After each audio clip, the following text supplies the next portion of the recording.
श्री साईं सच्चरित्र अध्याय 35। साईं बाबा द्वारा सन्यासी की मृत्यु का पूर्व दर्शन।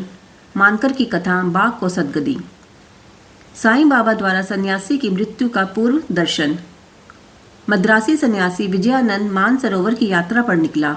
मार्ग में बाबा की कीर्ति सुनकर वह शिरडी आया, जहां उनकी भेंट हरिद्वार के स्वामी सोमदेव से हुई और इनसे उसने मानसरोवर की यात्रा के संबंध में पूछा। स्वामी जी ने इस संबंध में जैसा वर्णन किया, उसे सुनकर विजयानंद का हौसला पस्त हो गया।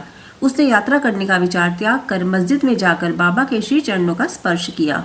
बाबा क्रोधित होकर बोले कि इस निकम्मे सन्यासी को निकालो यहाँ से।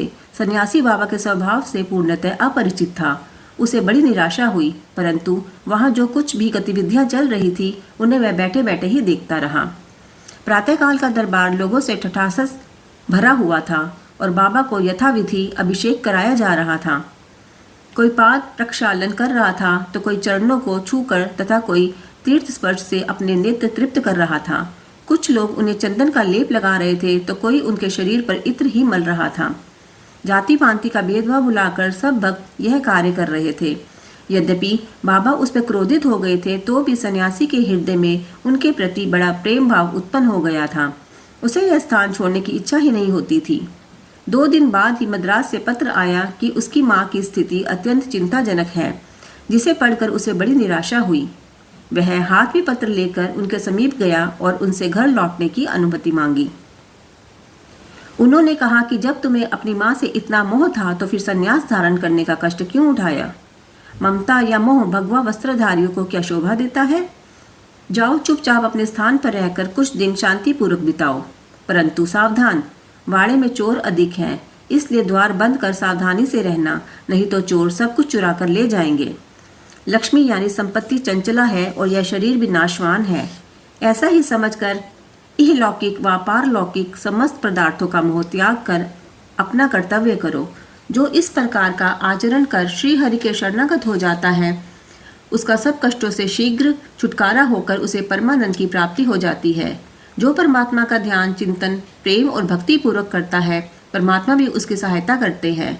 पूर्व जन्मों के शुभ संस्कारों के फल स्वरूप ही तुम यहाँ पहुँचे हो।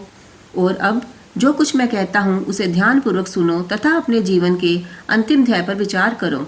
इच्छा रहित होकर कल से भागवत का 3 सप्ताह तक पठन पाठन प्रारंभ करो। तब भगवान प्रसन्न होंगे और तुम्हारे सब दुख दूर कर देंगे। माया का आवरण दूर होकर तुम्हें शांति प्राप्त होगी। बाबा ने उसका अंतकाल समीप देखकर उसे यह उपचार बता दिया और साथ ही राम विजय पढ़ने की भी आज्ञा दी, जिससे यमराज अधिक प्रसन्न होते हैं। दूसरे दिन स्नान आदि तथा अन्य शुद्धि के कृत्य करके उसने लेंडी बाग के एकांत में बैठकर भागवत का पाठ प्रारंभ कर दिया। दूसरी बार पाठ समाप्त होने पर वह बहुत थक गया और वाड़े में आकर 2 दिन ठहरा। तीसरे दिन बड़े बाबा की गोद में उसके प्राण पखेरु उड़ गए। बाबा ने दर्शनों के निमित्त 1 दिन के लिए उसका शरीर संभाल कर रखने के लिए कहा। तत्पश्चात पुलिस आई और यथोचित जांच पड़ताल करने के उपरांत मृत शरीर को उठाने की आज्ञा दे दी। धार्मिक कृत्य के साथ उसकी उपयुक्त स्थान पर समाधि बना दी गई। बाबा ने इस प्रकार सन्यासी की सहायता कर उसे सद्गति प्रदान की। मानकर की कथा। बाबा के परम भक्त बालक राम मानकर की पत्नी का देहांत हुआ तो वह हताश होकर शिरडी में आकर बाबा के पास रहने लगा। बाबा ने उसे 12 रुपये देकर मच्छिंद्रगढ़ जिला सतारा में जाकर रहने को कहा। बाबा पर विश्वास कर वह मच्छिंद्रगढ़ चला गया। बाबा द्वारा बतलाई विधि से उसने प्रभु का ध्यान करना प्रारंभ कर दिया और कुछ दिनों के पश्चात ही उसे दर्शन प्राप्त हो गया। दर्शन होने के पश्चात मानकर ने बाबा से स्वयं को वहां भेजने का कारण पूछा। बाबा ने कहा कि शिरडी में तुम्हारे मन में नाना प्रकार के संकल्प विकल्प उठने लगे थे, इसी कारण मैंने तुम्हें वहां भेजा कि तुम्हारे चंचल मन को शांति प्राप्त हो। तुम्हारी धारणा थी कि मैं शिरडी में ही विद्यमान हूँ और 3.5 हाथ के इस पंचतत्व के पुतले के अतिरिक्त कुछ नहीं हूँ, परंतु अब तुम मुझे देखकर यह धारणा बना लो कि जो तुम्हारे सामने शिरडी में उपस्थित हो और जिसके तुमने दर्शन किए वह दोनों अभिन्न है या नहीं। मानकर वह स्थान छोड़कर अपने निवास स्थान बांद्रा रवाना हो गया। वह पुणे से दादर रेल द्वारा जाना चाहता था, परंतु जब वह टिकट घर पर पहुंचा तो वहां अधिक भीड़ के कारण वह टिकट ना खरीद सका। एक देहाती से टिकट पाकर उसे बड़ी प्रसन्नता हुई और अपनी जेब से पैसे निकालने लगा। इतने में टिकट देने वाला आदमी भीड़ में कहीं गायब हो गया।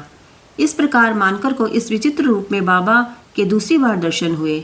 कुछ दिन अपने घर ठहरकर मानकर फिर शिरडी लौट आया और साईं चरणों में रहकर अंत में अपने दिन व्यतीत करने लगा। अंत में उसने साईं समर्थ के सम्मुख देह का त्याग किया। बाघ को सदगति।